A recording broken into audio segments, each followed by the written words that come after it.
Relato 1. O grito na Estrada da Cruz. Pois não é que lá no sítio do finado Zé Bento, em Caldas Novas, tinha uma estradinha de terra que cortava o mato bem no meio. Chamavam ela de Estrada da Cruz, porque bem no centro, onde ela fazia uma curva fechada, tinha uma cruz de madeira velha, toda carcomida pelo tempo. Ninguém sabia direito quem tinha botado aquela cruz ali, nem por quê. Uns diziam que foi por causa de um acidente, outros falavam que era para espantar coisa ruim. Mas todo mundo respeitava aquela cruz. Passava por ali, fazia o sinal da cruz e seguia a viagem. Agora tinha um rapaz ali da região, chamado Antônio Carlos, mas todo mundo conhecia ele por Toninho. Rapaz bom, trabalhador, casado com a Mariazinha, uma moça bonita que nem boneca de porcelana. Toninho trabalhava na fazenda do Coronel Damasceno, cuidando do gado, e todo dia ele voltava para casa pela Estrada da Cruz. Era fim de março de 1987.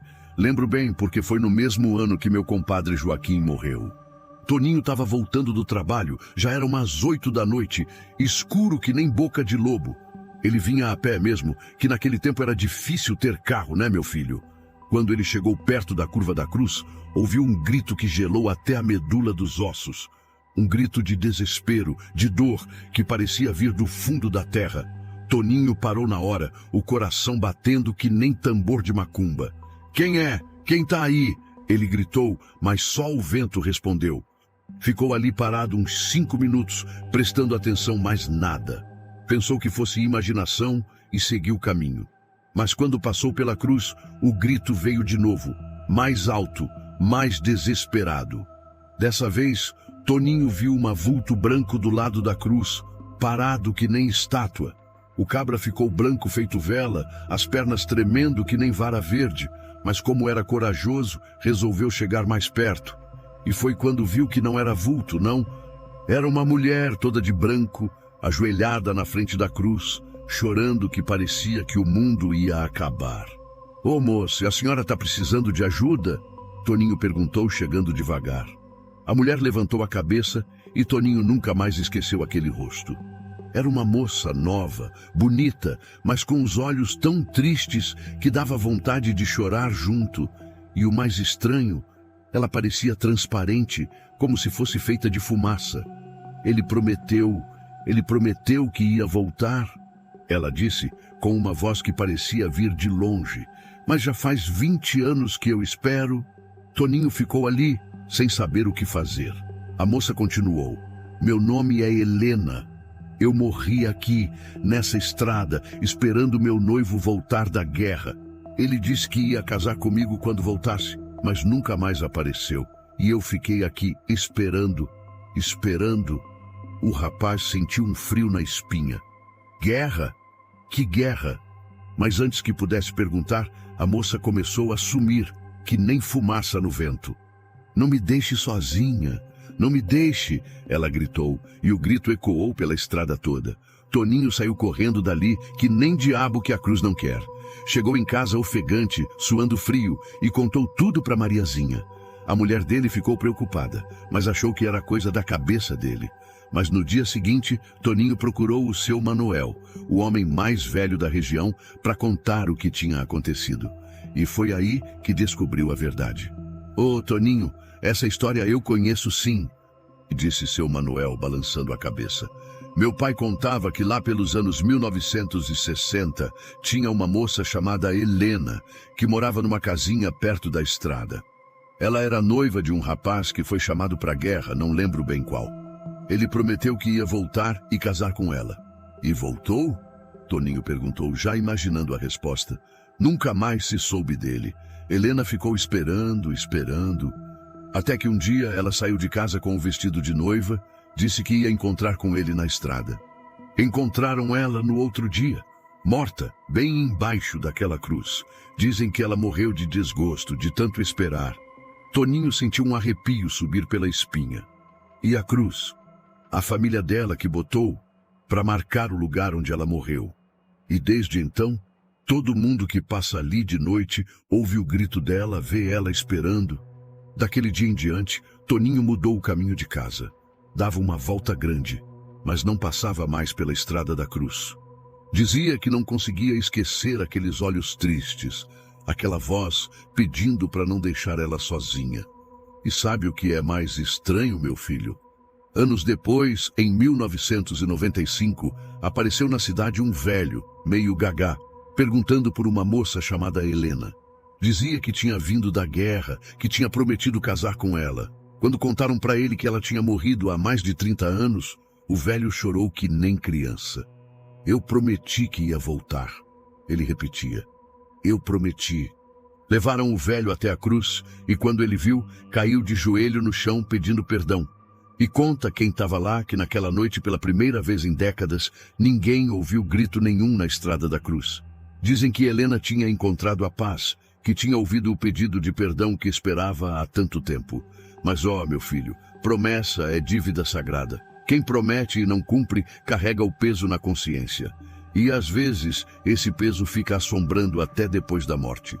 Toninho mora até hoje na região, já é avô, mas quando alguém pergunta sobre a Estrada da Cruz, ele balança a cabeça e diz: tem coisa que a gente não mexe, só respeita e passa longe. Relato 2. A menina que voltou diferente. Meu filho, essa história aqui aconteceu lá no sítio da Dona Sebastiana, em Pirenópolis. Era uma família grande, bonita, que vivia da criação de gado e plantação de milho. Seu Sebastião era o pai, homem trabalhador, honesto, que nunca fez mal a ninguém. Dona Sebastiana era a mãe, mulher de oração, que conhecia reza para tudo quanto é coisa. Eles tinham 5 filhos, mas a caçula, a Pedrinha, era a menina dos olhos dos pais. Uma criança linda, de cabelo cacheado, olhos verdes que brilhavam que nem estrela. Tinha uns 6 anos na época, era esperta que nem tudo, falava que nem gente grande. Pedrinha gostava de brincar no quintal, de correr atrás das galinhas, de ajudar a mãe a cuidar da horta. Mas o que ela mais gostava mesmo era de brincar perto do riacho que passava no fundo do sítio. Passava horas ali, fazendo castelinho de areia, conversando sozinha, que nem criança faz. Dona Sebastiana sempre falava: Pedrinha, você não vai muito longe desse riacho, ouviu? Fica só ali pertinho, onde a mamãe pode te ver. E a menina sempre obedecia. Era criança obediente, nunca deu trabalho. Mas um dia, era uma quinta-feira de abril, lembro bem porque foi véspera de São Jorge, Pedrinha saiu para brincar como sempre e não voltou na hora do almoço. Dona Sebastiana chamou e nada. Começou a ficar preocupada. Sebastião, a Pedrinha não está respondendo, ela gritou para o marido. Os dois saíram procurando, primeiro no quintal, depois no pasto, depois no riacho. Nada. Era como se a menina tivesse sumido no ar. Chamaram os vizinhos, organizaram uma busca, procuraram a noite toda. Nada de Pedrinha.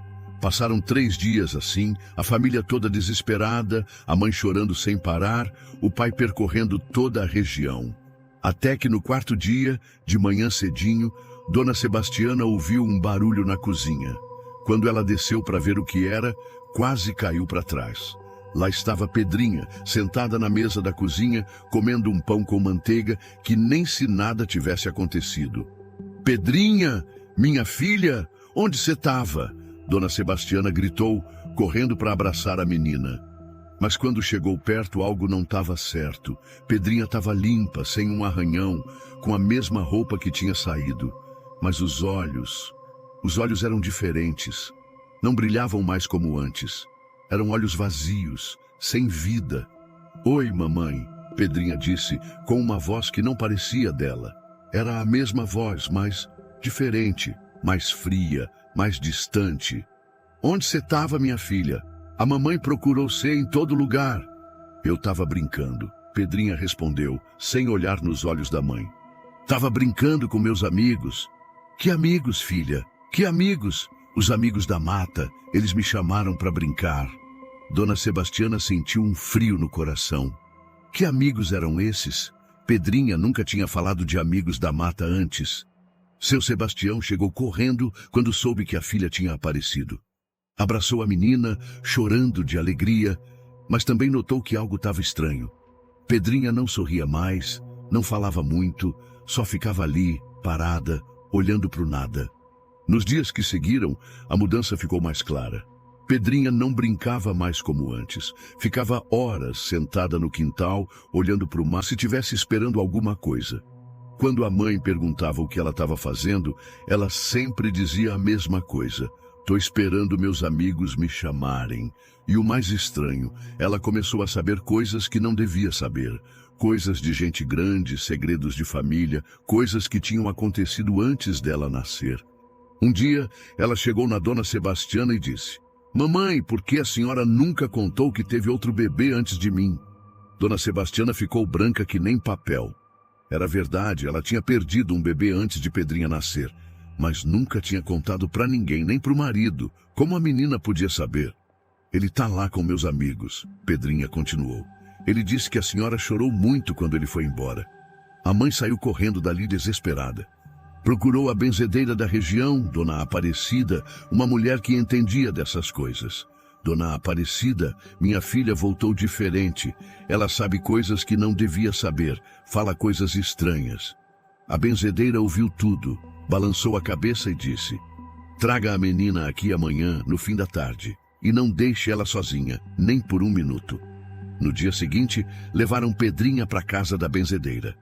Quando Dona Aparecida viu a menina, fez o sinal da cruz e murmurou uma oração. Senta aqui, minha filha, ela disse para Pedrinha. Conta para vovó onde você estava esses dias. Pedrinha olhou para a benzedeira com aqueles olhos vazios e disse: Eu estava na casa dos meus amigos. Eles moram numa casa grande, linda, no meio da mata. Tem muitas crianças lá, todas brincando, todas felizes. E o que vocês faziam lá? Brincava, comia doce, cantava música. Eles disseram que eu podia ficar para sempre, que nunca mais ia ter que ir embora. Dona Aparecida sentiu um calafrio. E por que você voltou? Porque eles disseram que eu podia visitar vocês, mas que eu tinha que voltar para lá. Eles são minha família de verdade agora. A benzedeira entendeu na hora o que estava acontecendo. Puxou os pais da menina para um canto e explicou. Vocês sabem o que aconteceu com sua filha? Ela foi levada pelos encantados. O que voltou aqui não é mais a Pedrinha de vocês. É Como posso explicar? É uma cópia. Os encantados pegaram a alma dela e deixaram isso aqui no lugar. Mas ela é nossa filha, seu Sebastião gritou. Não, não é mais. Olha para os olhos dela. Cadê o brilho? Cadê a alegria? Isso aí é só um corpo vazio, uma boneca que eles fizeram para enganar vocês. Dona Sebastiana começou a chorar. Então nossa filha, nossa Pedrinha, tá viva, mas não vai mais voltar. Ela tá feliz lá com os encantados. É melhor assim. Se vocês tentarem trazê-la de volta, ela vai sofrer. E foi assim que seu Sebastião e Dona Sebastiana tiveram que aceitar que a filha que eles tinham perdido nunca mais ia voltar. A Pedrinha que ficou, morou com eles mais alguns meses, mas aos poucos foi perdendo a forma humana. Começou a ficar transparente, a falar cada vez menos, até que um dia simplesmente desapareceu. Dizem que ela voltou para a mata, para o lugar onde realmente pertencia agora. Seu Sebastião e Dona Sebastiana nunca mais foram os mesmos. Mudaram do sítio, foram morar na cidade. Mas até hoje, quando alguém pergunta pelos filhos, eles falam dos 4 que criaram. Da Pedrinha, nunca mais falaram. Porque tem coisas, meu filho, que a gente não consegue entender, só aceitar. O mundo é cheio de mistérios, e às vezes a gente perde alguém que ama para um mistério desses. Mas eu sempre falo, criança tem que ser vigiada, principalmente no mato, porque tem gente que não é gente, e tem lugar que não é lugar para gente viva. Relato 3. O velho que viu a própria morte. Meu filho, essa história aqui me dá arrepio até hoje. Aconteceu com o finado Nhô Benedito, lá em Formosa, num sítio pequenininho que ele tinha herdado do pai. Nhô Benedito era um homem simples, trabalhador, que vivia sozinho depois que a mulher morreu. Já estava com uns 70 e poucos anos, mas ainda era forte, ainda cuidava da roça e dos bichos. Ele tinha uma rotina certinha. Acordava às 5 da manhã, tirava o leite da vaca, cuidava das galinhas, trabalhava na roça até meio-dia, almoçava, cochilava um pouquinho e de tarde ficava sentado na varanda tomando café e vendo o movimento. Nhô Benedito era conhecido na região por ser meio vidente. Não que ele fizesse trabalho, não. Mas às vezes ele sonhava com coisas que depois aconteciam. Sonhava que ia chover, e chovia. Sonhava que alguém ia ficar doente, e ficava. O pessoal respeitava ele por causa disso. Um dia, era uma terça-feira de agosto, ele acordou diferente. Estava inquieto, andando de um lado para o outro, que nem cachorro que sente tempestade vindo. O vizinho dele, seu Antônio, veio fazer uma visita e estranhou. "Ô, Nhô Benedito, que é que o senhor tem hoje? Tá parecendo que viu assombração." "Pior que é quase isso, Antônio," Nhô Benedito respondeu, coçando a cabeça. "Eu tive um sonho muito esquisito essa noite. Sonhei que eu estava aqui na varanda, tomando café, quando chegou um homem de preto, montado num cavalo preto. Ele parou bem ali na frente. Ele apontou para o portão e disse que tinha vindo me buscar." Seu Antônio deu uma risada. "Ô, Nhô Benedito, o senhor está ficando impressionado à toa. Sonho é sonho, vida é vida." "Não, Antônio. Esse sonho foi diferente. Parecia real demais. Eu senti o cheiro do cavalo, ouvi o barulho da sela, vi o rosto do homem. E sabe o que mais me assombrou? Eu não tive medo. Parecia que eu já estava esperando ele." Seu Antônio ficou meio sem jeito. Conhecia Nhô Benedito há anos. Sabia que quando ele sonhava com alguma coisa, geralmente acontecia. E o que mais aconteceu no sonho? Eu me levantei, botei a xícara na mesa e fui com ele. Subimos numa colina e de lá eu podia ver o sítio todo. A casa, você chegando aqui para me visitar. Mas eu não conseguia voltar. Era como se eu tivesse que ir embora, sabe? Daquele dia em diante, Nhô Benedito ficou diferente. Começou a arrumar as coisas da casa, colocar os papéis em ordem, separar as coisas que queria deixar para os sobrinhos. Dizia que queria deixar tudo arrumadinho. Passou uma semana assim. Nhô Benedito trabalhando normal, mas sempre com aquele ar de quem estava se despedindo. No domingo, ele foi na igreja, confessou com o padre, tomou comunhão. Coisa que ele não fazia há anos. Na segunda-feira, seu Antônio foi visitar ele de novo. Encontrou Nhô Benedito sentado na varanda, tomando café, que nem sempre fazia. Mas tinha algo estranho no ar. O sítio estava quieto demais, nem os passarinhos cantavam. "Bom dia, Nhô Benedito." "Bom dia, Antônio. Senta aí e toma um café comigo." Eles ficaram conversando sobre coisas do dia a dia, mas seu Antônio notou que Nhô Benedito estava olhando muito para o portão, como se estivesse esperando alguém. "O senhor está esperando visita?" Seu Antônio perguntou. "Tô sim," Nhô Benedito respondeu, sem tirar os olhos do portão. "E acho que não vai demorar muito." Foi quando eles ouviram o barulho. Casco de cavalo batendo na estrada de terra. Toque, toque, toque, toque. Um barulho ritmado, como se o cavalo tivesse vindo de muito longe. Seu Antônio olhou para o portão e não viu nada. Mas Nhô Benedito se levantou devagar, como se estivesse vendo alguma coisa. "Ele chegou," Nhô Benedito disse com uma voz calma, sem medo. "Quem chegou? Eu não estou vendo ninguém." "O homem do sonho. Ele está ali, montado no cavalo preto, esperando por mim." Seu Antônio olhou de novo e não viu nada. Só a estrada vazia, o vento balançando as folhas das árvores. Mas o barulho do casco continuava, agora mais perto. Nhô Benedito botou a xícara na mesa, exatamente como tinha feito no sonho. "Antônio, você vai cuidar dos meus bichos até os sobrinhos chegarem aqui?" "Claro, Nhô Benedito, mas..." "Obrigado, meu amigo. Você sempre foi um bom vizinho." E então, aconteceu uma coisa que seu Antônio nunca conseguiu explicar. Nhô Benedito começou a andar em direção ao portão. Mas conforme ele ia andando, ia ficando transparente, como se fosse feito de fumaça. E o barulho do casco ficava mais forte, mais real. Quando Nhô Benedito chegou no portão, ele parou e acenou para seu Antônio. "Tchau, Antônio. Obrigado por tudo." E desapareceu. Sumiu no ar, que nem nunca tivesse existido. O barulho do casco também parou de repente e voltou aquele silêncio estranho. Seu Antônio ficou ali parado, sem entender nada. Correu até o portão, olhou para todos os lados, mas não viu nada. Nenhum cavalo, nenhum homem de preto, nenhuma pegada na terra. Voltou correndo para a varanda e foi aí que viu. Nhô Benedito estava lá, sentado na cadeira, com a xícara na mão. Mas não se mexia, não respirava. Tinha morrido ali mesmo, tomando café, olhando para o portão. O médico disse depois que foi o coração, que parou de repente. Mas seu Antônio nunca contou para ninguém o que tinha visto. Quem é que ia acreditar? No velório, o povo comentava como Nhô Benedito estava com cara de paz, como se tivesse morrido feliz. E seu Antônio pensava, é porque ele já sabia.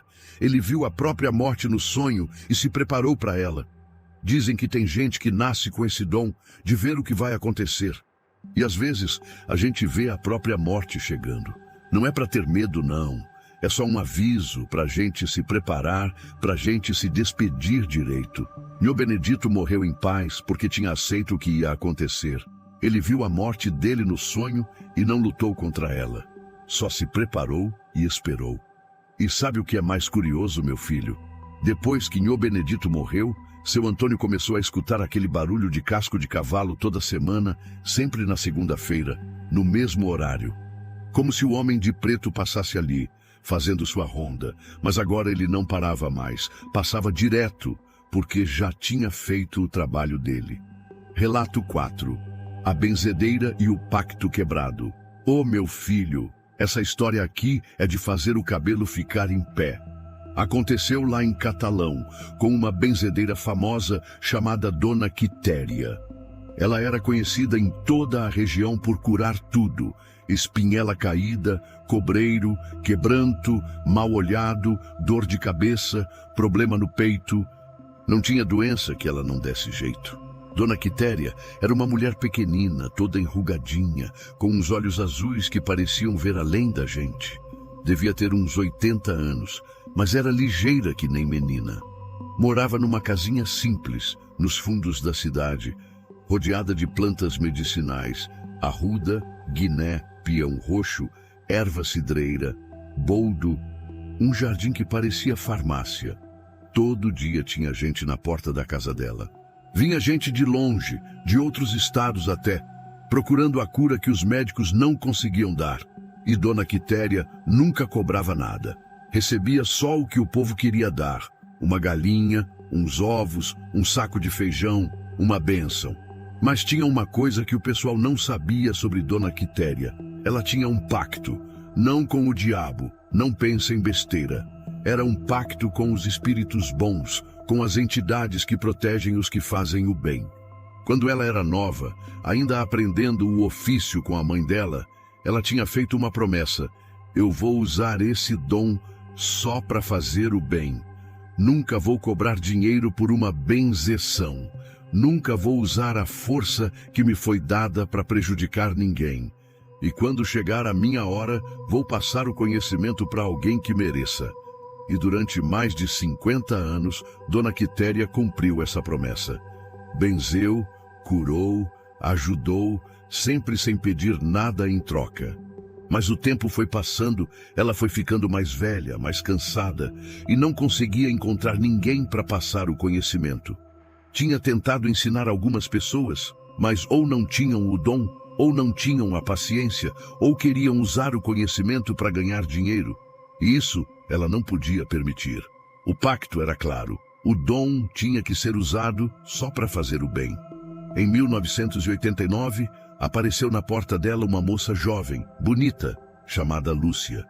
Disse que vinha de Brasília, que tinha ouvido falar de Dona Quitéria e queria aprender com ela. Eu sempre tive uma coisa diferente, Lúcia contou. Desde pequena, eu sinto as dores dos outros. Sei quando alguém está doente só de olhar.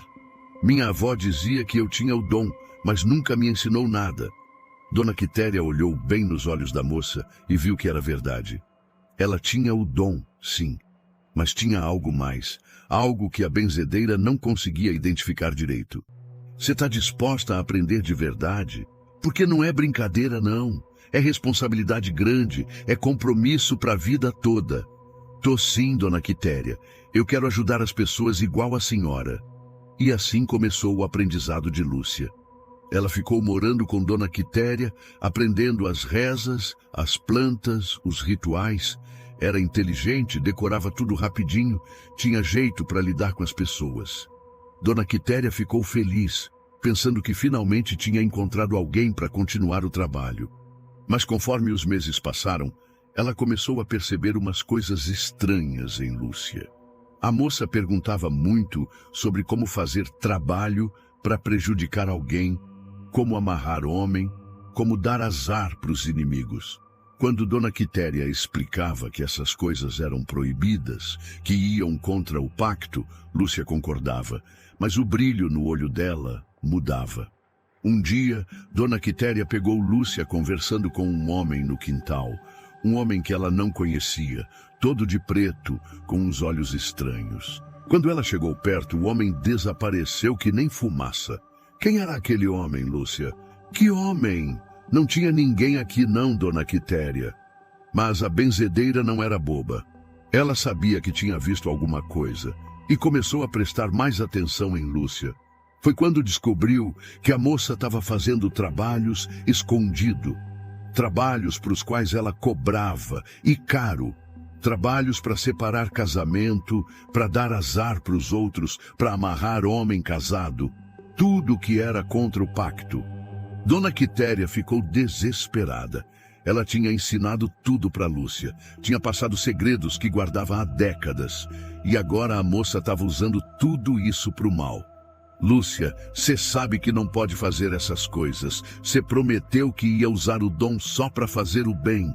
Promessa não enche barriga, Dona Quitéria, Lúcia respondeu, com uma frieza que gelou o sangue da velha. A senhora passou a vida inteira aqui, pobre, vivendo de esmola. Eu não vou fazer a mesma besteira. Você não entende, menina. O pacto não é brincadeira. Se você quebrar, as consequências vão ser terríveis. Lúcia deu uma gargalhada. Pacto? Que pacto? Isso é coisa da sua cabeça, velha. Não existe pacto nenhum. O que existe é conhecimento, poder, e eu vou usar da maneira que eu quiser. Naquela mesma noite, Lúcia sumiu. Levou todos os livros de Dona Quitéria, todas as ervas raras, todas as ferramentas sagradas. Deixou só um bilhete. Obrigada pelos ensinamentos. Agora vou fazer minha própria vida. Dona Quitéria chorou como nunca tinha chorado, não pela perda das coisas materiais, mas porque sabia o que ia acontecer. O pacto tinha sido quebrado. Ela tinha passado o conhecimento sagrado para alguém que ia usar para o mal. E as consequências não iam demorar. Uma semana depois, as primeiras notícias chegaram. Lúcia tinha aberto uma casa de trabalhos numa cidade vizinha. Cobrava caro, fazia qualquer tipo de serviço, não importava se era para prejudicar alguém. E o pior, estava usando o nome de Dona Quitéria, dizendo que era discípula dela. Eu ensinei aquela menina tudo o que sabia, Dona Quitéria disse para o padre da cidade, e agora ela está usando para fazer maldade. Padre, eu quebrei o pacto sem querer. O que vai acontecer comigo? O padre tentou consolá-la, mas Dona Quitéria sabia que não havia consolo. Ela tinha falhado na missão mais importante da vida dela.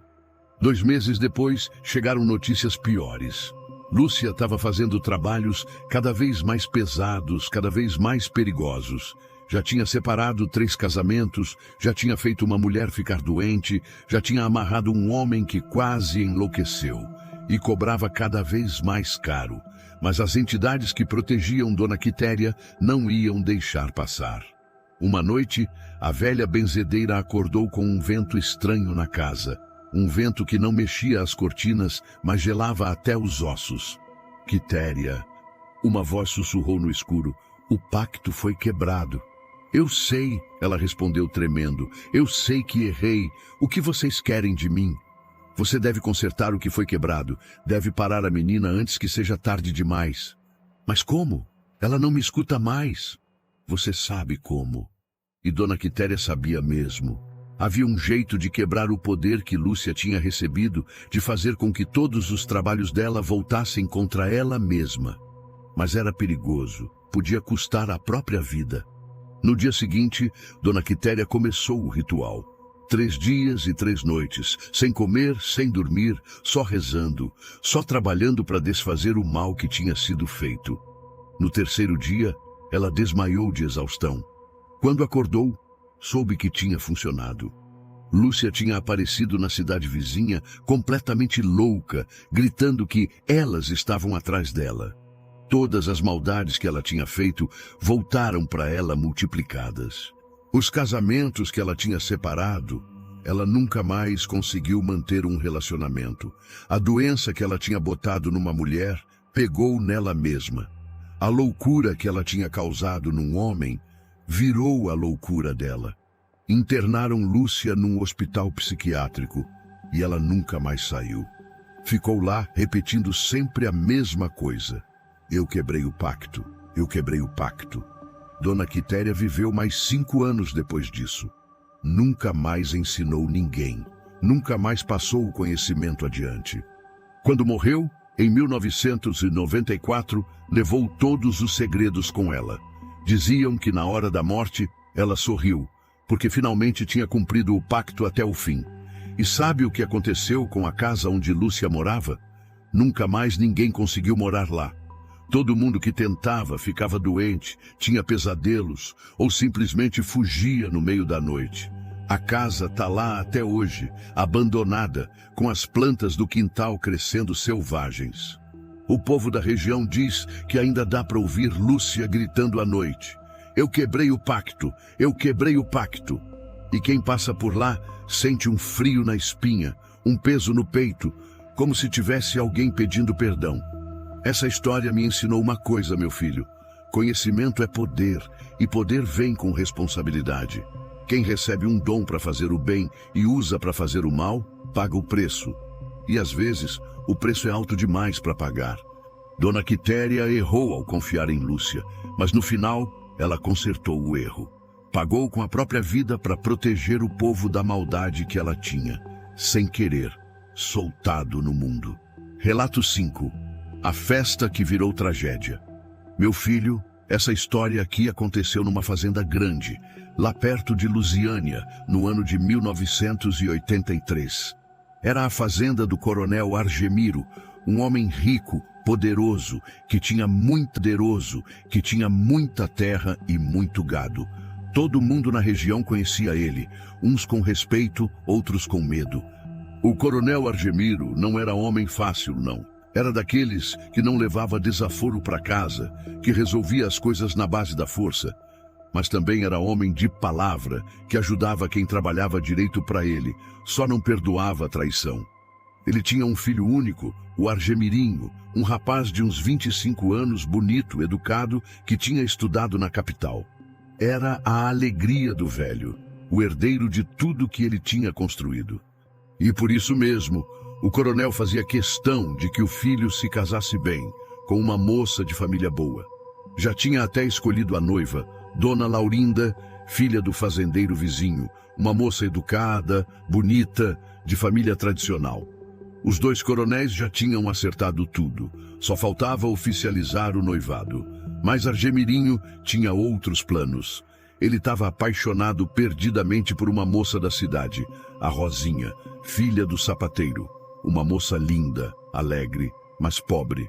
E na cabeça do coronel Argemiro, isso não podia ser. Meu filho, você vai casar com a Laurinda e pronto. Não quero nem ouvir falar dessa outra aí. Você não vai jogar fora tudo que eu construí por causa de um capricho. Mas pai, eu amo a Rosinha. Não posso casar com uma mulher que não amo. Amor? Que amor, menino. Você vai aprender a amar a Laurinda. Casamento não é por amor, é por conveniência. Por união de famílias. Argemirinho tentou argumentar, mas o velho não queria nem ouvir. E para mostrar que estava falando sério, marcou a festa de noivado para dali a 1 mês. Uma festa grande, com gente importante de toda a região. O rapaz ficou desesperado, não sabia o que fazer. Não queria desapontar o pai, mas também não conseguia imaginar a vida sem Rosinha. E foi quando ela deu uma ideia. Por que você não foge comigo? A gente casa escondido e depois enfrenta as consequências. Você não conhece meu pai, Rosinha. Se eu fizer isso, ele é capaz de qualquer coisa.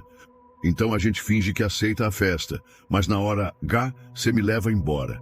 Na frente de todo mundo. Assim ele não pode fazer nada. Era um plano perigoso.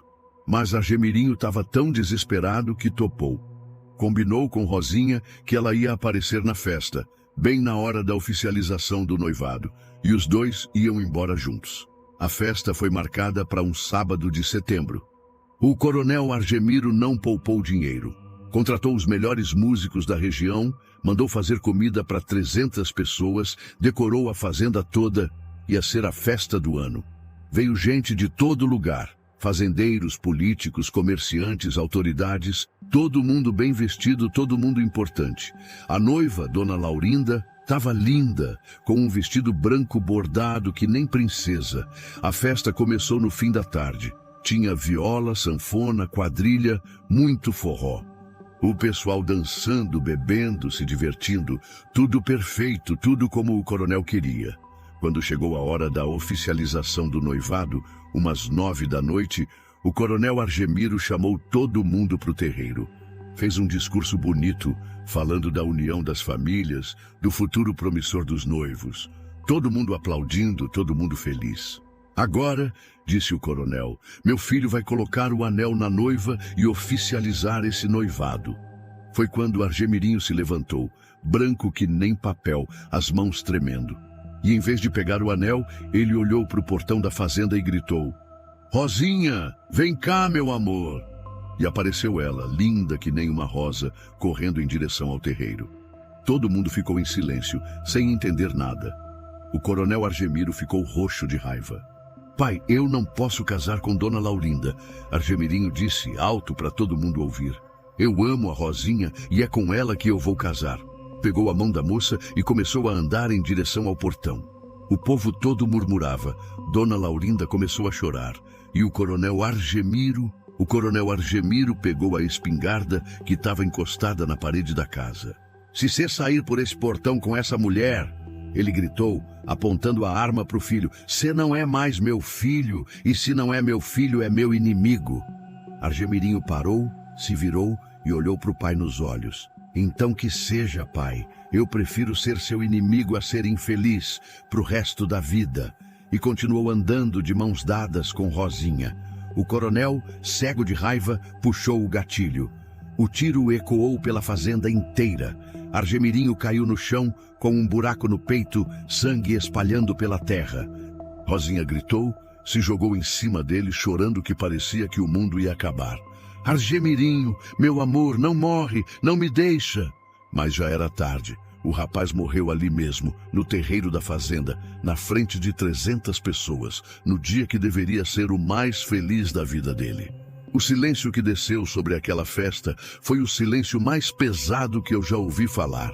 Ninguém se mexia, ninguém respirava. Até os músicos pararam de tocar. E foi aí que aconteceu uma coisa que ninguém nunca esqueceu. Rosinha se levantou devagar, o vestido todo manchado de sangue, e olhou para o coronel Argemiro com uns olhos que gelavam a alma. O senhor matou o próprio filho por orgulho. Ela disse, com uma voz que saía do fundo do peito, pois que o orgulho seja a ruína do senhor também. Que nunca mais tenha paz, que nunca mais durma sossegado, que carregue essa culpa até o dia que morrer. E saiu andando pela estrada, sumindo na escuridão da noite. A festa acabou ali. Todo mundo foi embora em silêncio, deixando o coronel sozinho com o corpo do filho e o peso da culpa. Daquele dia em diante, a vida do coronel Argemiro virou um inferno. Ele não conseguia mais dormir, vivia tendo pesadelos com o filho pedindo perdão. Começou a beber, a descuidar dos negócios, a ficar cada vez mais sozinho. Diziam que toda noite ele ouvia música de festa vindo do terreiro, como se a festa continuasse para sempre, e quando ia ver, não tinha nada lá, só o vento balançando as árvores. 6 meses depois, encontraram o coronel Argemiro morto no mesmo lugar onde o filho tinha morrido. Dizem que morreu de desgosto, de remorso, mas eu acho que morreu da maldição que Rosinha tinha jogado nele. A fazenda foi vendida, virou pasto de outros donos. Mas até hoje, todo mês de setembro, no dia da festa, o povo da região diz que dá para ouvir música, risada, barulho de festa vindo de lá. E quem tem coragem de chegar perto, vê as luzes acesas, as pessoas dançando, como se a festa nunca tivesse acabado. mas no centro de tudo sempre tem um rapaz de branco e uma moça de vestido simples, dançando abraçados, felizes para sempre. Porque na morte eles conseguiram ficar juntos, coisa que a vida não deixou. E o coronel Argemiro? Dizem que ele também está lá, sentado num canto, sozinho, vendo o filho ser feliz e sabendo que foi ele quem impediu essa felicidade na vida real. Essa história me ensina que orgulho é pecado perigoso, meu filho. Pode destruir uma família inteira, pode transformar amor em tragédia. E que às vezes a gente perde tudo por querer controlar o que não pode ser controlado. Relato 6. A maldição da família Santos. Meu filho, essa última história aconteceu com uma família que eu conheci pessoalmente, lá em Cristalina. A família Santos. Era uma família grande e trabalhadora que vivia da agricultura e criação de gado. O patriarca era o seu João Santos, homem direito, trabalhador, que tinha construído tudo com o suor do próprio rosto. A mulher dele, Dona Maria Santos, era uma santa de mulher, sempre ajudando os necessitados, sempre com a casa aberta para quem precisasse. Eles tinham 7 filhos, 5 homens e 2 mulheres. Uma família unida que trabalhava junta, que se ajudava mutuamente. O povo da região tinha respeito pela família Santos, porque eram pessoas honestas, de palavra. Mas em toda família grande, sempre tem aquele que nasce diferente dos outros. E na família Santos, esse alguém era o caçula, o Zé Pequeno. Desde criança ele era rebelde, mentiroso, preguiçoso, não gostava de trabalhar, só queria saber de festa, de bebida, de mulher. Seu João tentava corrigir o menino, mas não adiantava. Zé Pequeno não escutava conselho de ninguém, fazia só o que queria. Conforme foi crescendo, foi ficando pior. Começou a roubar dinheiro da família, a vender as coisas de casa para comprar cachaça, a trazer problema para todo mundo. João, você precisa botar esse menino na linha, Dona Maria sempre falava. Do jeito que ele está indo, vai acabar mal. Eu já tentei de tudo, Maria. Conversa, conselho, castigo. Nada adianta. Parece que ele tem o capeta no corpo. E tinha mesmo. Zé Pequeno foi crescendo e virando uma praga na família. Quando completou 20 anos, já tinha brigado com todos os irmãos, já tinha roubado da própria mãe, já tinha vendido gado do pai sem autorização. Foi quando aconteceu o pior.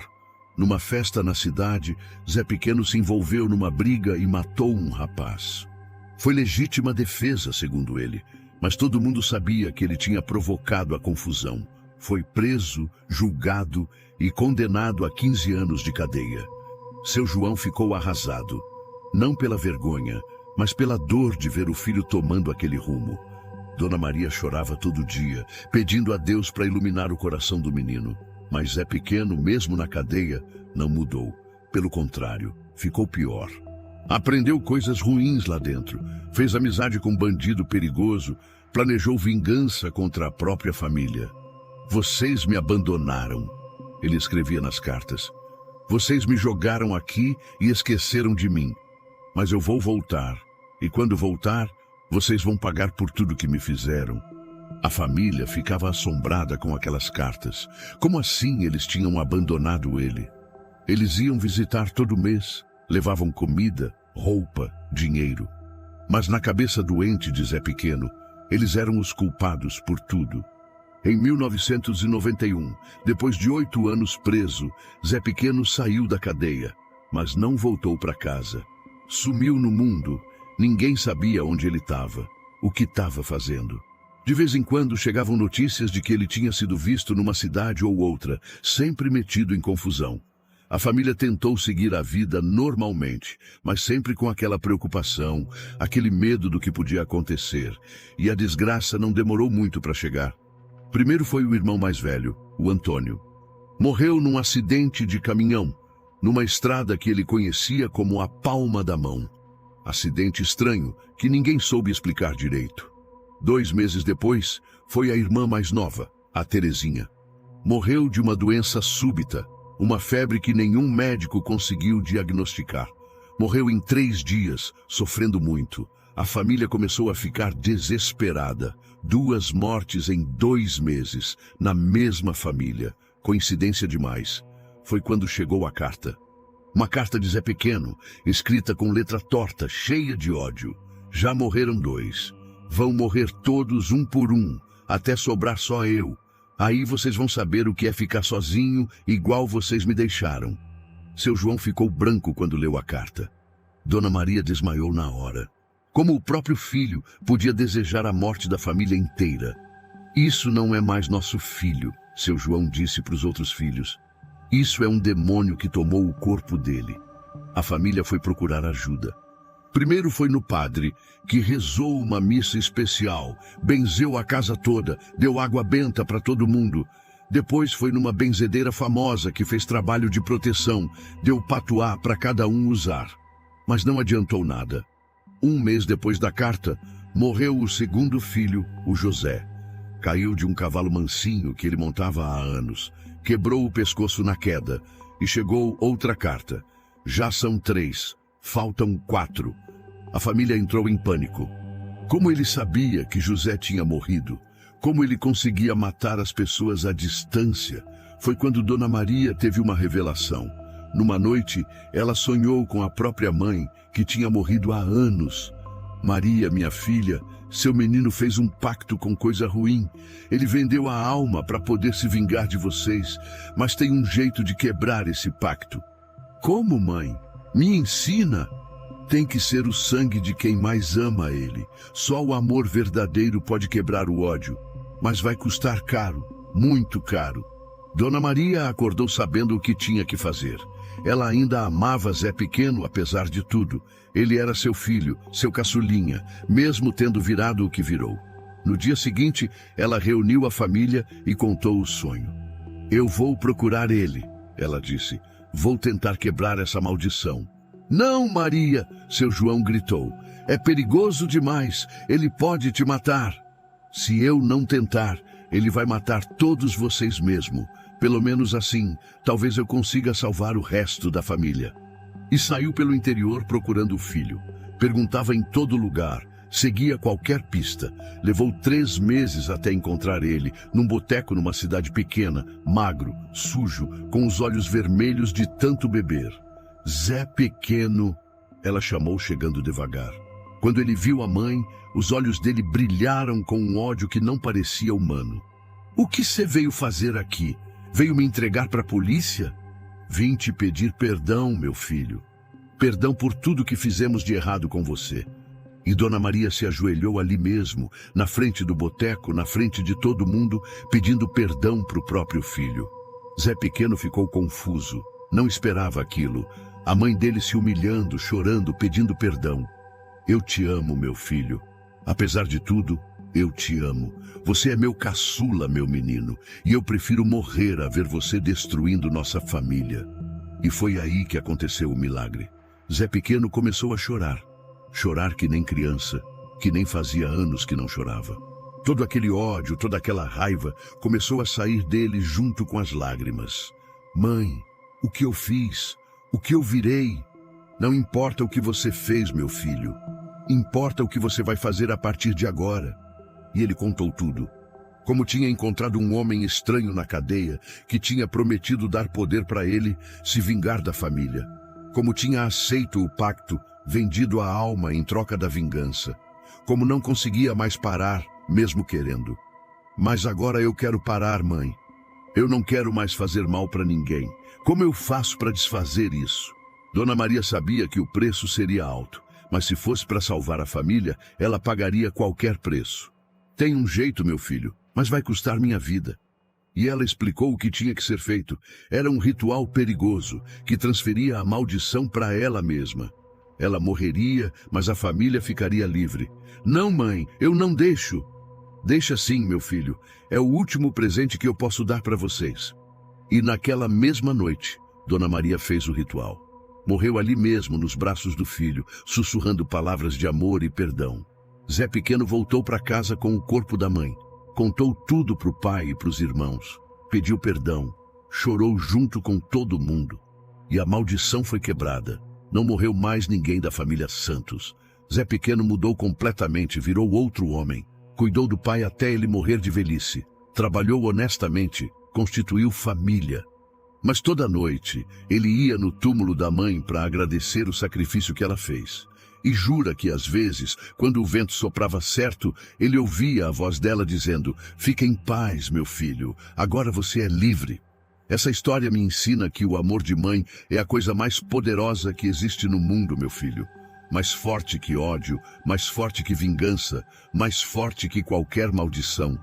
Uma mãe é capaz de dar a própria vida para salvar um filho, mesmo quando esse filho não merece. E que não existe maldade que não possa ser vencida pelo amor verdadeiro. Relato número 7. A promessa do cemitério velho. Olha, minha gente, esse caso que vou contar agora foi o que mais me marcou em toda a minha vida. E olha que já vivi muito, viu? Já vi coisa que cabelo da nuca ficou em pé por dias. Mas esse aqui, esse mexe com a alma da gente de um jeito que, ai Jesus, até hoje eu fico pensando. Foi lá para os lados de 1987, numa cidadezinha chamada São Bento das Almas, lá no interior de Minas mesmo. Lugar daqueles que quando o galo canta de madrugada, todo mundo já sabe que hora é. Terra boa, gente trabalhadora, mas que carregava umas histórias que o povo preferia não comentar muito, sabe como é, né?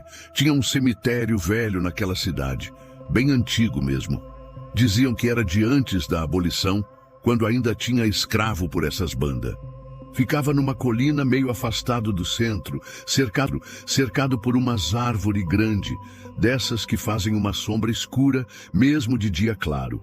O povo novo nem ia muito por lá, mas os mais velhos, esses respeitavam aquele lugar. Respeitavam e temiam, posso dizer. Nesse tempo morava lá um moço chamado Zé Benedito. Rapaz bom, trabalhador, filho único de Dona Maria das Dores, uma senhora viúva que criou o menino sozinha depois que o marido morreu de febre amarela.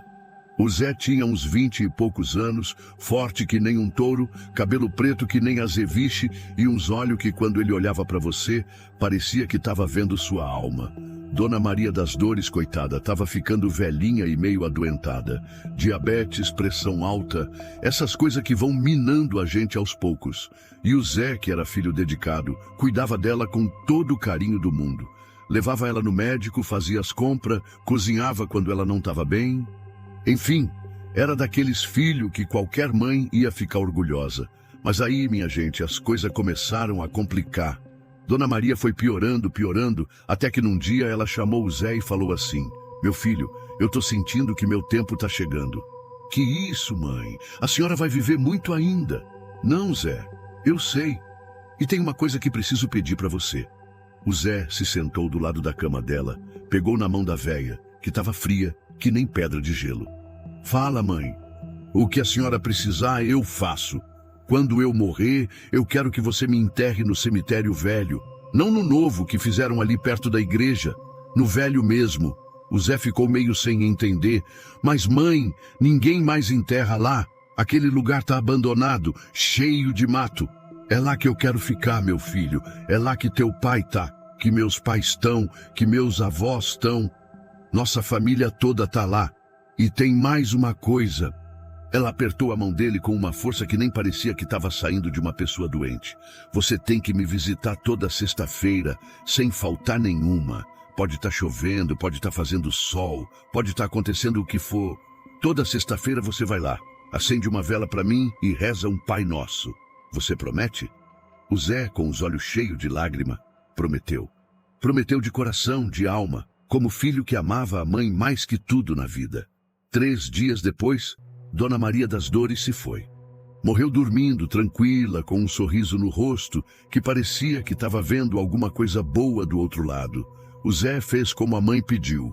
Conseguiu uma licença especial lá com o prefeito, que era conhecido da família, e enterrou Dona Maria no cemitério velho. Foi uma cerimônia pequena, só os parentes mais próximos e alguns vizinhos. O padre meio que não gostou muito da ideia, mas respeitou a vontade da falecida. E toda sexta-feira, religiosamente, o Zé ia lá. Levava uma vela, acendia no túmulo da mãe, rezava o Pai Nosso e ficava uns minutinhos conversando com ela, contando como tinha sido a semana, os problemas, as alegrias. Era um momento sagrado para ele. Nisso passou uns 2 meses. O Zé estava tentando tocar a vida, trabalhando numa fazenda ali perto, mas a saudade da mãe apertava o peito dele, que parecia que ia explodir.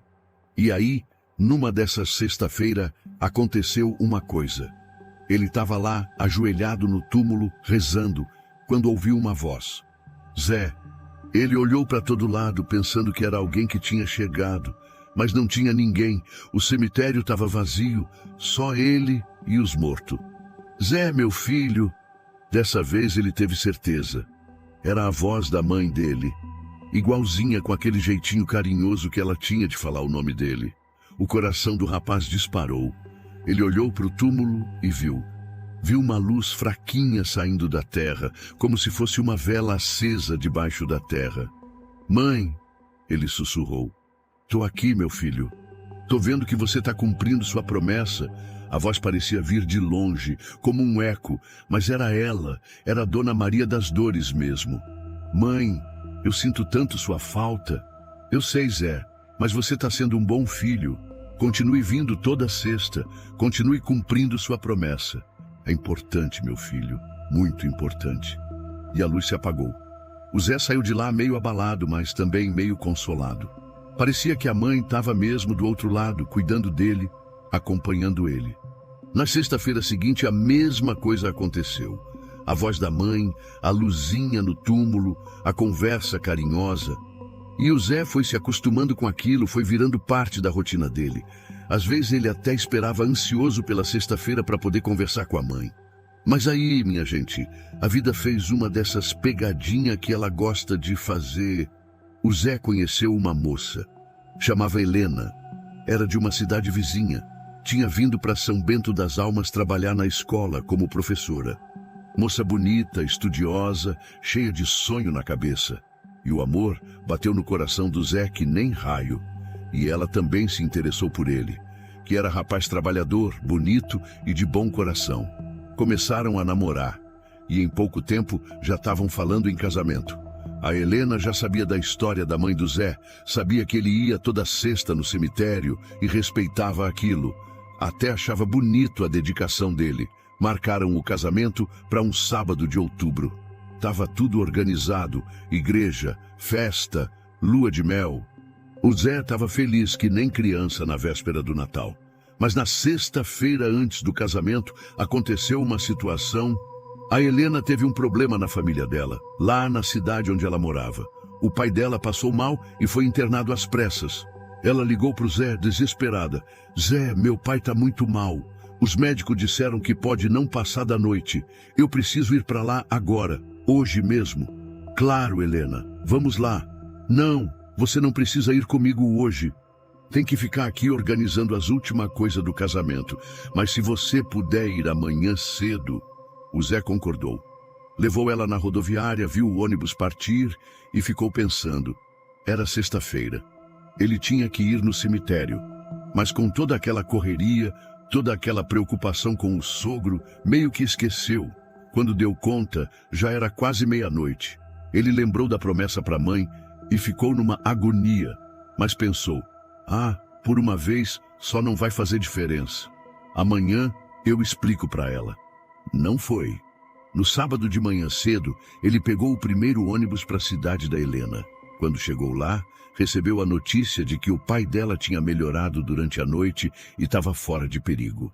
Ficaram todo mundo aliviado e decidiram voltar para o casamento mesmo, que ia ser à tarde. A cerimônia foi linda, igreja cheia, todo mundo feliz, o Zé e a Helena radiante de alegria. Casaram, fizeram a festa e foram para a lua de mel numa cidadezinha do litoral. Passaram uma semana maravilhosa. O Zé estava tão feliz que nem lembrou direito da promessa que tinha feito para a mãe. Quando lembrava, pensava, quando eu voltar eu explico tudo para ela. Ela vai entender.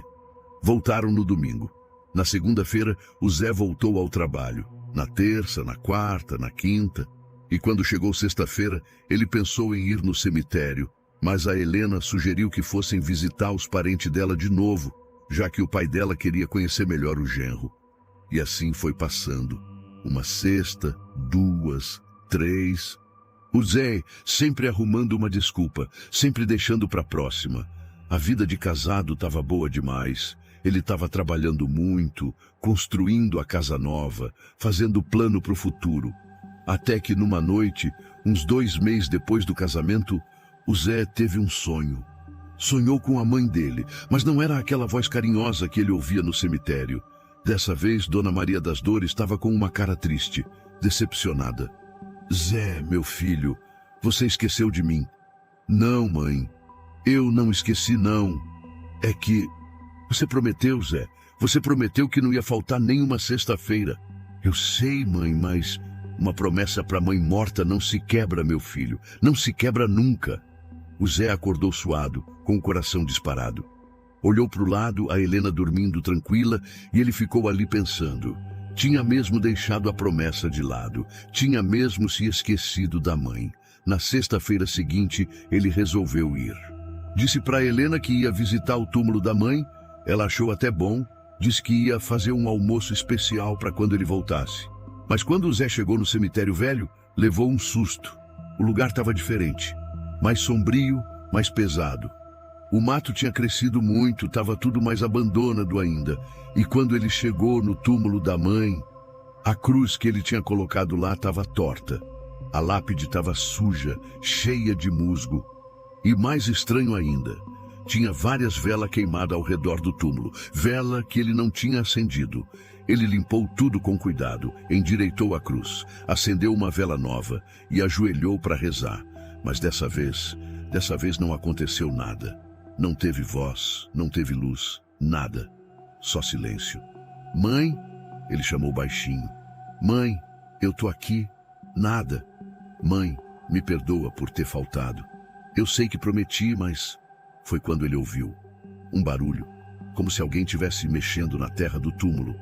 Ele olhou e viu que a terra estava se movendo sozinha, como se alguma coisa estivesse tentando sair de baixo. O Zé se levantou de um pulo, o coração disparado. A terra continuava se mexendo, fazendo um barulho surdo. E aí ele ouviu a voz da mãe de novo. Mas não era mais carinhosa como antes. Estava diferente, mais fria. Zé, você quebrou a promessa. Mãe, você me esqueceu, meu filho. Não, mãe, eu só... Uma promessa quebrada tem consequências, Zé. Tem que pagar. E nessa hora, a vela que ele tinha acendido se apagou sozinha. O cemitério ficou na escuridão total. E o Zé sentiu uma presença. Uma presença que não era mais a mãe dele. Era alguma coisa diferente. Alguma coisa que não era boa. Ele saiu correndo dali que nem doido. Correu até chegar em casa, ofegante, suado, tremendo que nem vara verde. A Helena se assustou quando viu ele naquele estado. Meu Deus, Zé, o que aconteceu? Nada não. É que o cemitério está muito abandonado, me deu uma tristeza danada. Mas o Zé sabia que tinha acontecido alguma coisa que ele não conseguia explicar. E as coisas começaram a desandar na vida dele. No trabalho, começou a dar tudo errado. Perdeu 2 safras seguidas. Os bichos começaram a morrer sem explicação. As plantações não vingavam. Em casa, começou a brigar com a Helena por qualquer besteira. Ela não entendia o que estava acontecendo com o marido, que tinha mudado da água para o vinho. E toda sexta-feira, religiosamente, ele voltava no cemitério. Tentava conversar com a mãe, pedia desculpa, implorava perdão, mas nunca mais ouviu a voz dela. Só silêncio. Um silêncio pesado, carregado, que deixava ele mais angustiado ainda. Até que numa dessas sextas aconteceu uma coisa que até hoje eu fico arrepiado de lembrar. O Zé estava lá, ajoelhado no túmulo, chorando, pedindo perdão para a mãe, quando ouviu o passo atrás dele. Passo lento, arrastado. Ele se virou e viu Dona Maria das Dores caminhando em direção a ele. Mas não era ela. Era e não era ao mesmo tempo. Tinha a cara dela, o corpo dela, mas estava diferente, mais pálida, os olhos meio sem vida, e a roupa que ela usava era a mesma que foi enterrada. Mãe, o Zé sussurrou sem acreditar no que estava vendo. Oi, meu filho, ela falou, com uma voz que parecia vir de muito longe. Mãe, você tá... Tô morta, Zé. Continuo morta. Mas você quebrou a promessa que fez para mim. Ela se aproximou mais e o Zé pôde ver que ela não estava pisando no chão direito. Os pés dela mal tocavam a terra. Mãe, me perdoa. Eu sei que errei, mas... Não tem perdão para quem quebra promessa com morto, meu filho. Não tem. O que a senhora vai fazer comigo? Dona Maria das Dores olhou bem nos olhos dele, com uma tristeza profunda, e falou: eu não vou fazer nada, Zé, mas você vai ter que escolher. Escolher como?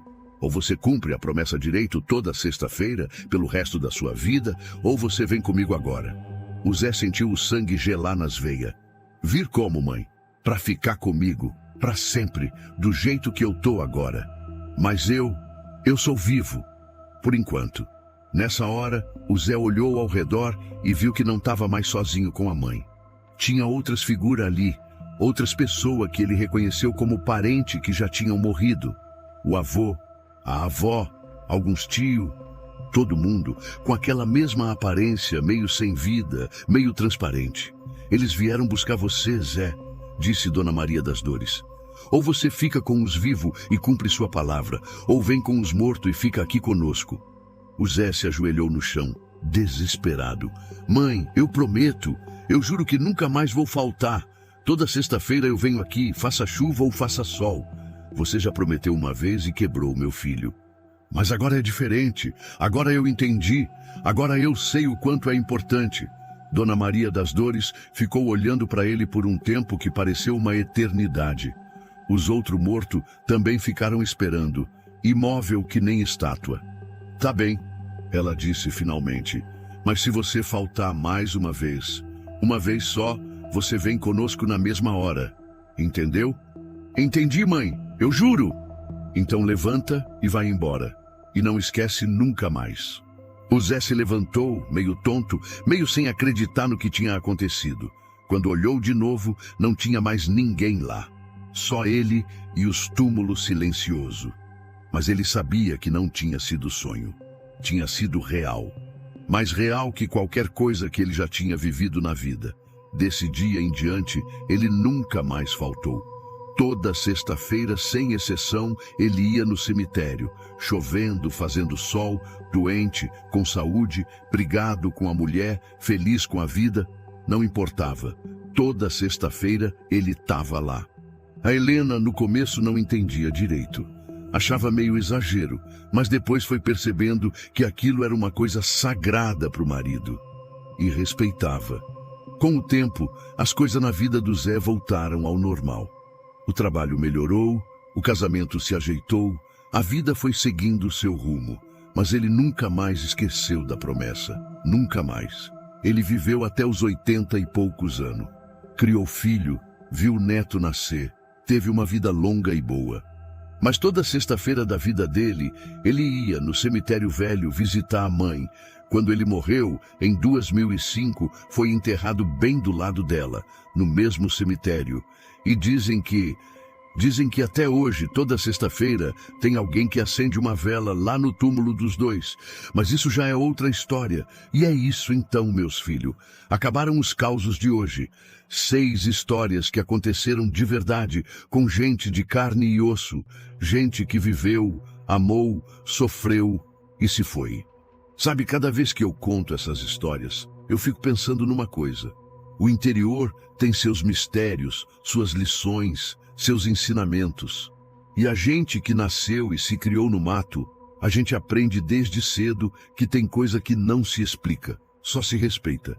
Aprende que palavra dada é sagrada, que promessa não cumprida vira assombração. Aprende que orgulho é pecado que pode destruir uma família inteira.